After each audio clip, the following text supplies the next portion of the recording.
God. So just to summarize, although we've made progress with the recovery of condors, they're still not sustainable. And I want to reiterate that lead-based ammunition continues to be a threat towards the recovery of condors and other species across the globe, including the work I showed you with Kia in New Zealand. And with that, I'm done, and I'm happy to take questions. I guess I can stop share. Okay, Yeah, great. that would be fun. And if you don't mind, Mark will go ahead. People, Yeah, people have put stuff in the Q&A. If you have questions, yes, please put it in the Q&A in the I, I, Q&A. I have a, Q&A. I have a question about are the feral pigs that are being hunted, are they being hunted with lead ammunition? Or what's the difference between deer and pig hunting? Myra had to let her cat in.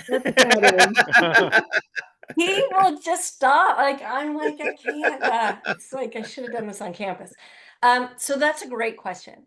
So we think the difference is that pretty much 100%, well, not 100%, but close to 100% of pig hunting and pig depredation is private land.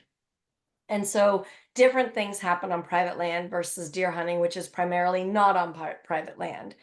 And Got it. especially for depredation, where you don't really, I mean, you're supposed to report it and you kind of need to get a tag, but it's really, it's it's really hard to track. It's actually they're changing the system, but they make it really hard to report um, how many pigs you kill. So I think the bottom line is yes, people are still using lead to kill pigs, especially depredate on their private land. And I think sometimes they don't know that they can't. It's not hunting, it's their private land. It's, they don't, I think sometimes people don't know. And the non-lead outreach people say they talk to people and they didn't know. Hmm, interesting. Yeah. And that seems to kind of account for why lead poisoning continues to rise. I know on Tejon Ranch, they have a lot of pig hunting, but it's a commercial business for them. So Yeah, they were like they went to non-lead before the ban. Like they've been really good. But I think, and if you look for commercial businesses where you are sort of paying, it seems that they are providing non-lead ammunition for those. Again, I think a lot of it could be depredation on private land. Some of the models my collaborator is doing is highlighting that like maybe only a counter feeding on a few extra pigs a year could be enough to see the increase that we're seeing. So it doesn't have to be a lot of animals. And I think that's another thing. And it could just be a couple of places. These pigs are really, their populations are really getting higher. Yeah. Right. And that was the question that popped up in my mind. How much lead? Is it just one bullet's worth of lead, or is it, you know? Well, because they can fragment, and like one carcass can poison a ton of condors. Some of the work my current graduate student is doing is this sort of temporal sort of lead poisoning association. Like, when you see all these birds that are trapped up together, have high blood lead, do they have the same signature? Like, are they poisoned by the same source? But it doesn't take a lot. That's the thing. Like, we're not talking thousands of pigs. We're talking, tens of pigs, maybe, 100 pigs, like not thousands. Yeah. Sounds good. Okay, go ahead, Mark. Okay. Yeah, so there were already like 3 or 4 questions that were exactly the same. So Christopher asked, how are the captive birds safe from DDE? Oh, so and this I didn't put that, I forgot to mention this in my practicing. I was gonna say, if you want me to talk to you about DD and condors, you'll have to invite me back in another time because we have a lot of work on that. So we've done a lot of work showing that the condors on the coast feed on marine mammals. California sea lions are little blubbers of DDE. And so those birds have high levels of DDE that's directly linked to their foraging on marine mammals. So that's not happening for the captive population. It's also not happening for the Southern California population now. I mean, once they hopefully they will merge and all be together, but now they're not foraging on the marine mammals. So it's directly linked to marine mammal feeding. And unfortunately, it's still a problem today. Mm. Okay, no, that's interesting. Yvonne asks, was the catastrophic event in the nesting area that killed so many condors, was that due to losing nestlings Yeah, so nesting and adults. and So adults? it went through roosting, and a lot like adults died that were roosting, and nestlings died in the nest. Yeah. You know, It was tragic. It was tragic. Tragic. Gregory asks if the lead problem was eliminated, could the population survive catastrophic events? Yes, I think so. Yes. Yeah. I mean, I think we'd want their population maybe to be a bit higher, maybe we'd still use captive breeding to kind of get that little bit more buffer in there. But yes. Yeah. Mm-hmm. Let's see. Ed asks, what breeding programs are still in effect? Are there plans to reduce or expand the number of breeding programs? Well, they're expanding. So they're getting money from the wind energy development, especially in Southern California. And they're basically mitigating, even though no condor yet has died from hitting a wind turbine, they kind of, to get their permit, they basically are buying captive bred juveniles to offset any potential mortality. And so from our modeling work, they're like buying 3 for every adult that they're permitted to take. So they're expanding. They're breeding, captive breeding still in San Diego Zoo, in LA Zoo, in Oregon, in Peregrine Fund, and they're also breeding in the Mexico Zoo now. So they're breeding, they're expanding. Yeah, but I think, there's a limit to how much they can keep doing that. And so I keep trying to tell them that's great, but especially now when the population is declining, we can't breed our way out of this. Yeah. Yeah, gotta do something with the lead problem. Yeah. Great. Yvonne asks, could Fish and Wildlife use their funds to supply non-lead ammunition to all those who have submitted pig tags? Yeah. That would be amazing. So Fish and Wildlife tries it's really, and this is like above my pay grade, but when the ban went into effect, it was passed under the the stipulation that it cost no money. So like there was no money attached to enforce it or to provide non-lead outreach or to provide non-lead ammunition. And so Ventana Wildlife Society has definitely done a huge amount of work, like buying non-lead ammo and doing this big disbursement program. And Fish and Wildlife Service has tried as well through the Institute of Wildlife Studies, IWS, they do that.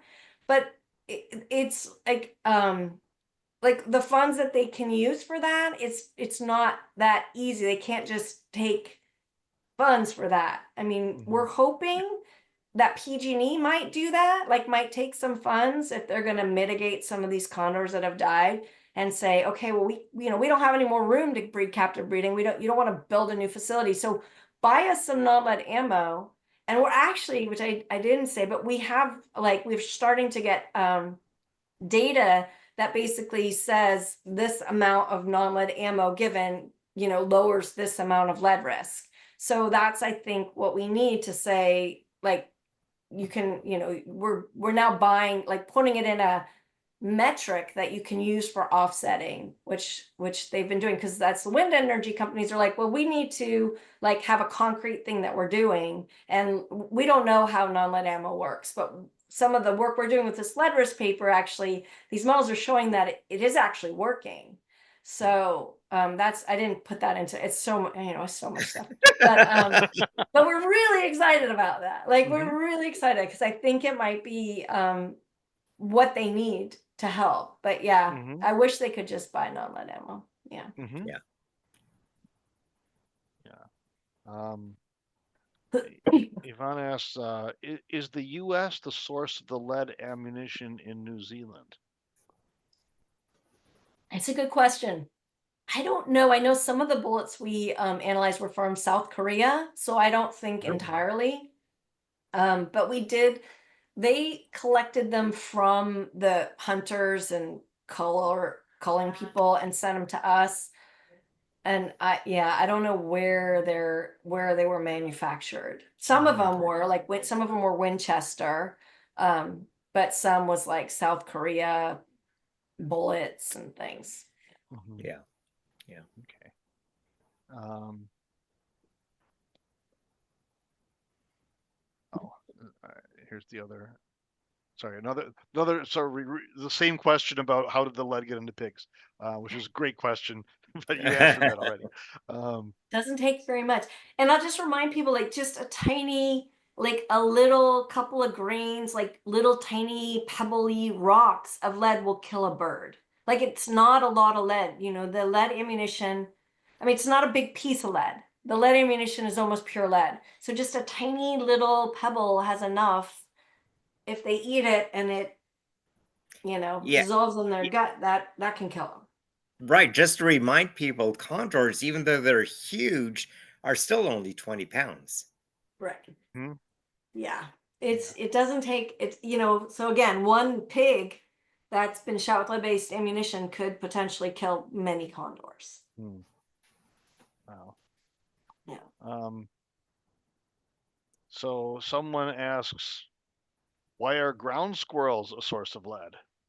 Well, because people shoot them like for sport. And Mm. even though you're not supposed to shoot them with lead, with the ban, you're supposed to use non-lead.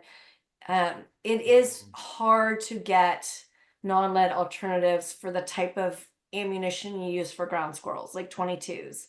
It can be really tricky. And I didn't talk about the whole pandemic effect, but during the whole pandemic and the supply chain issues, you couldn't get non-lead ammunition. So even if you wanted to buy it and you were buying ammunition, like our non-lead outreach people couldn't get it. And so, especially for 22s, for ground squirrels. And the things about that is people go and they'll shoot like 500 ground squirrels in a day. And so you've got 500 ground squirrel carcasses in a day.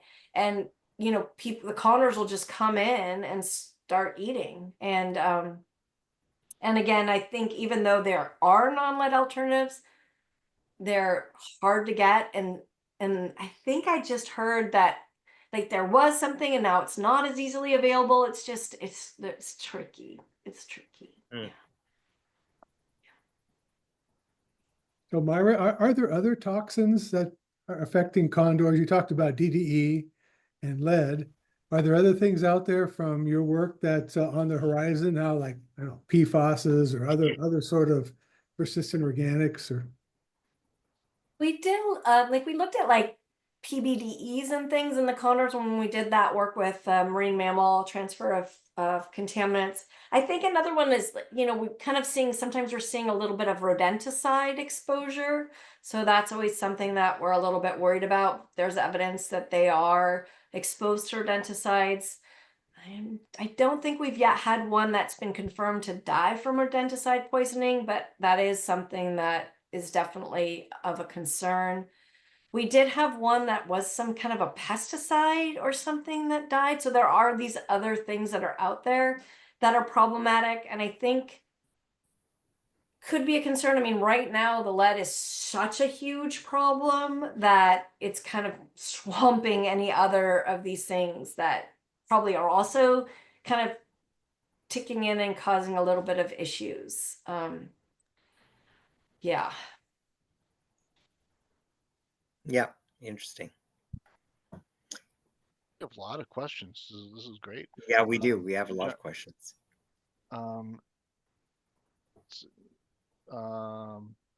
John asks, I read at some point condors scavenge on the beaches. Sea lion, whale carcasses are more susceptible to lead poisoning because these species bioaccumulate large levels of lead. Have you seen evidence of that? I know you mentioned the DDE with the marine mammals. Yeah, so lead, they won't get lead from eating marine mammals unless the sea lion was shot with a lead bullet. And sometimes they Mhm. are. So fishermen sometimes will shoot a sea lion Mm, because they don't like yeah. them. And so if that happens, then the condor would feed on the carcass just like a pig and be Mhm. exposed. But lead is doesn't actually bio accumulate in that way. It's not doesn't store in fat. So you don't see higher trophic level species have higher amounts of lead. It'd have to have been some item like either like, yeah, the sea lion was shot, which again has happened and it happens. But we're mostly worried about these, yeah, organic like methylmercury, and DDE is a big one for the eggshell thinning. Great, thanks. Yvonne asks, could there be a trade-in of lead ammunition for free non-lead ammunition paid for by Fish and Wildlife for private landowners that depredate pigs? So they have done exchanges. In fact, a lot of the ammunition in one of our prior papers was received through a hunter exchange program where they traded. So that has happened. Again, Fish and Wildlife Service, and like, and again, this I think is above my pay grade, but they're not able to just like, they don't have money that they can just go out and buy all these boxes. Right. They got millions of dollars are being spent for this captive breeding facility and things from the wind energy. And we're like, oh, could we just take a little bit of that and put it into non-lead? But it's hard. And Fish and Wildlife Service, I don't know if they can specifically buy it. Like I said, they somehow they can sometimes help support non-lead outreach person at IWS, but it's definitely problematic. Mm-hmm. Yeah. Yeah. Definitely. Yeah. Yeah. Bob asks, are the northern birds also impacted by lead, or is it too soon to tell? I'm sorry, is who, what? The northern, I guess must be Northern California birds. Oh, well, so we're worried about it. Yeah. Um, but so far they're still really eating the proffered food that's been provided them. It's such a new young release site that they haven't yet had a lead related mortality. So we're concerned, especially once they start sort of like moving, to the corner store to go out and like All right. hang out or whatever that they do. But right now they're pretty much homebodies. So not so far, no, but it is definitely a worry, especially up in Northern California because they fly over the state and Yeah. yeah. Mm-hmm. So the birds in Southern California and Central California, it's kind of an effect of the program's success that birds are moving beyond though just being fed by Fish and Wildlife. Oh yeah. I mean, it's great. Like that's the thing that we talk about. Like this is what you want, right? You don't want the birds to be hanging around at the provided for buffet. Right.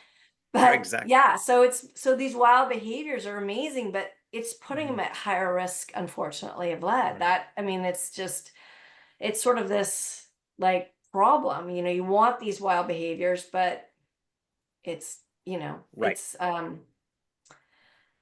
directly linked to higher lead risk. Yeah. Okay. Got it. Yeah. Lily asks, is there any action being taken against the lead in the huts for the Kias? Change Yes. the subject. Yes. Yeah. So that's all they had been doing so far. Like that's been primarily the effort to reduce lead poisoning in Kia has been mitigating those huts and getting the lead off those huts. In fact, some of that work is what provided me with the hut material, the lead material, was them going in and doing that. So that was already kind of been on the radar and sort of touted as a way to reduce lead poisoning, which will help, but it's not going to be the only answer. Yeah. Right. Mhm. Yeah. Pete asks, is there any movement of condors from population to population?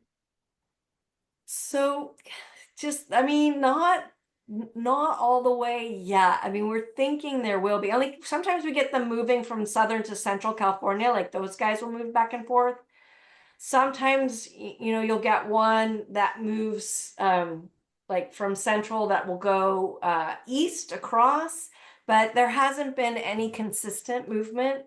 I mean, the expectation is that these flocks will all merge at one point, and that it'll be this come thing, especially also maybe with the Baja flock, which by the way has very low lead related mortality and pretty much zero lead poisoning down there. Yeah, Because there's no hunting down there, or very little hunting. Yeah, interesting. it is interesting. Yeah, it's so much land. It's really kind of cool, actually. Yeah. And Christopher asked, why have non-condor populations, I guess, been able to handle DDE? Is it because they're not suffering from lead poisoning like the condors? So that's a good. So condor population, they have reduced hatching success, but it's not like it wouldn't prevent their population from growing if we didn't have the lead related mortality. So it is a ding, but it's not like a huge ding. So if you think about other scavenging species that are feeding on marine mammals on the coast, it could also be affecting them a little bit, but it might not be enough to do something that we actually are seeing that needs to be taken care of, because condors are so closely monitored and every egg matters.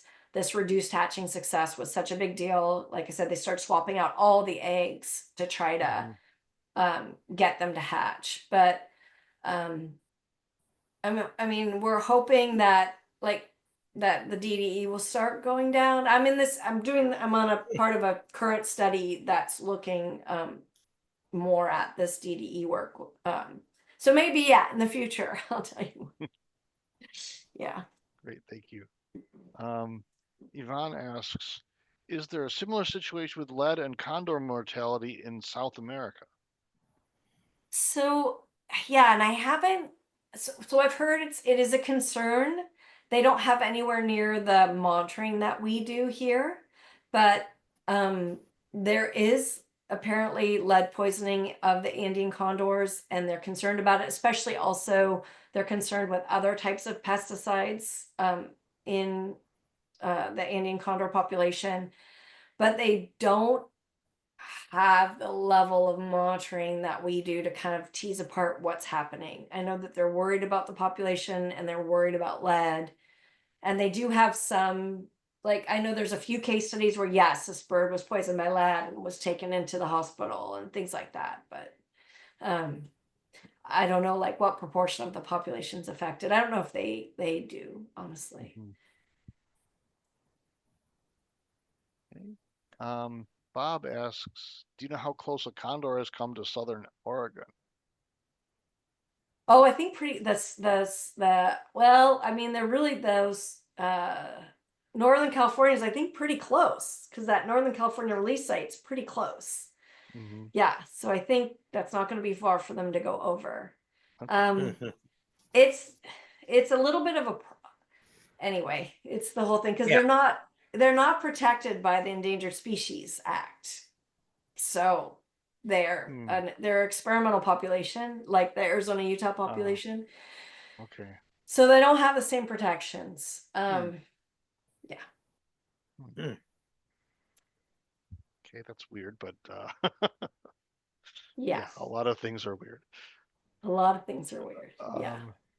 Maria asks, just a reminder, it is still legal to target shoot with lead ammunition in California.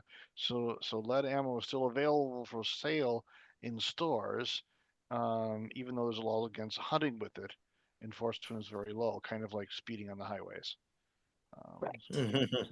Maria's comment. And so air rifles are becoming a big thing. They're like all these different air rifles, and they're not covered under the ban.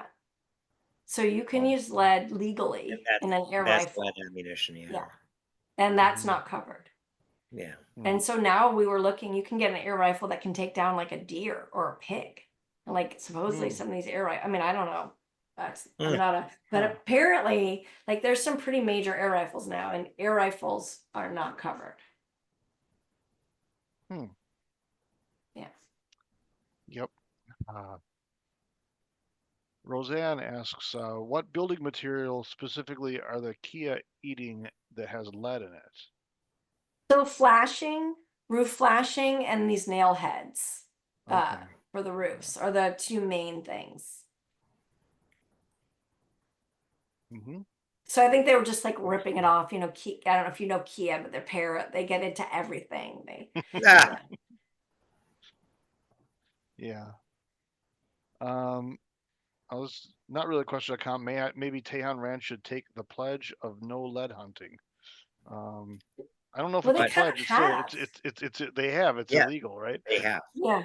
Yeah. Well, but Tejon Ranch, you were saying, even though it's a privately owned piece of land, has banned lead hunting. Okay, Yeah, fantastic. Okay. they've taken that step to where they've tried, they've because you can go on and hunt on their private, but they were one of the leaders of that before, this last ban went into effect. Mm, So okay. Good for Tejon. Yeah, it's good for them.